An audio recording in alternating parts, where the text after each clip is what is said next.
Amis téléspectateurs, prends le petit boîtier à côté de toi. Tu sais, c'est le machin avec plein de boutons et notamment un petit bouton rouge dessus. C'est la télé, c'est la télécommande. Tu appuies, tu éteins la télé. Si, tu éteins la télé. C'est encore une bonne idée de Caroline Beuglin. Ça va nous ramener du monde, ça, d'éteindre la télé. 10 jours sans écran, Tanguy. Ça, c'est un sacré pari, surtout pour les enfants. Est-ce que vous saviez qu'en moyenne, un enfant passe 2h15 devant la télé tous les jours? C'est un peu trop, surtout si c'est mal géré. Alors, il y a des solutions.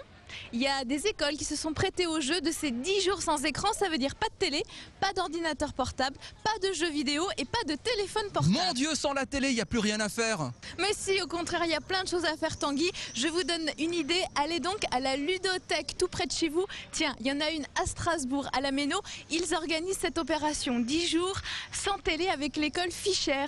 Vous allez le voir, Tanguy, c'est comme une bibliothèque, sauf qu'au lieu de prendre des livres, eh bien, on prend des jouets.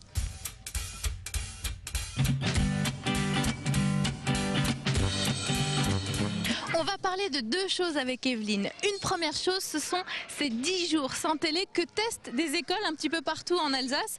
Et la deuxième chose, c'est que Evelyne est la directrice d'une ludothèque. Et moi, je trouve ça génial. C'est quoi le principe d'une ludothèque? Le principe d'une ludothèque, c'est de faire la location de jeux et de jouets pour que les familles puissent accéder pour un euro symbolique à tous les jeux qu'on a dans le marché. La cotisation pour une famille est de 14 € pour l'année et le prêt de jeu est de 1 € par jeu pour 2 semaines. Donc c'est une ludothèque qui a 30 ans d'âge et qui a un stock de 5400 jeux et jouets divers. Alors ça va de quoi? Du jeu de société au Playmobil? Du jeu de société au Playmobil, au jeu de construction, aux voitures, aux poupées. Tous les jeux divers et variés pour les petits et les grands. L'idée, c'est quand même de faire découvrir aux enfants un autre moyen de s'occuper en dehors de la télé et des jeux vidéo. Voilà, c'est de partager le plaisir du jeu en famille. Qu'est-ce qui se passe là aujourd'hui à l'école Fischer? Alors aujourd'hui à l'école Fischer, il y a des parents qui sont présents avec leurs enfants pour pouvoir jouer dans la cour de l'école puisqu'il fait beau. Et vous avez mis à disposition des jeux? On a mis à disposition des jeux. Mais on a dans cette école un privilège, c'est qu'on a 2 salles de classe qui sont entièrement équipées pour faire des accueils jeux tout au long de l'année. Votre jeu préféré à vous, c'est quoi, Evelyne? Pylos. C'est un jeu de stratégie où il faut faire une pyramide avec des boules. Et surtout, je n'aime pas perdre, donc. Qu'est-ce que tu aimes faire quand tu regardes pas la télé? Sortir. Je prends mon vélo, je roule. J'aime faire des jolis dessins. Le Scrabble et j'aime le puissance 4. Moi, quand je regarde pas la télé, mon jeu c'est de jouer avec ma mère à la maison. Mon jeu de société. Et vous jouez à quel jeu? Puissance 4 et Docteur Maboul et la roue de la fortune. J'aime jouer au vélo. Et à côté de moi, il y a des dodanes. Et comme je vais à toutes les vitesses, je saute dessus.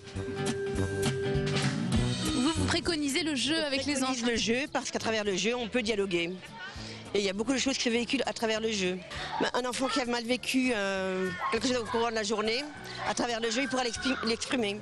Et donc ces 10 jours sans télé, c'est un vrai challenge, c'est un vrai défi pour des enfants aujourd'hui? Ah, c'est un vrai défi des enfants qui sont en train de lutter contre la télé.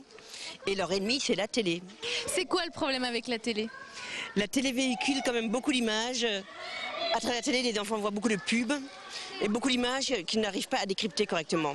Et il n'y a plus de dialogue autour de la télé. Est-ce qu'il ne faut pas tout simplement mieux la consommer, la télé? Parce que la télé apporte aussi beaucoup de choses positives. Ça fait aussi travailler l'imagination comme des jeux. Bien sûr, la télé apporte beaucoup, mais il faut la cadrer. Alors, vaut mieux avoir des émissions choisies à regarder en famille et jouer un petit peu ensemble.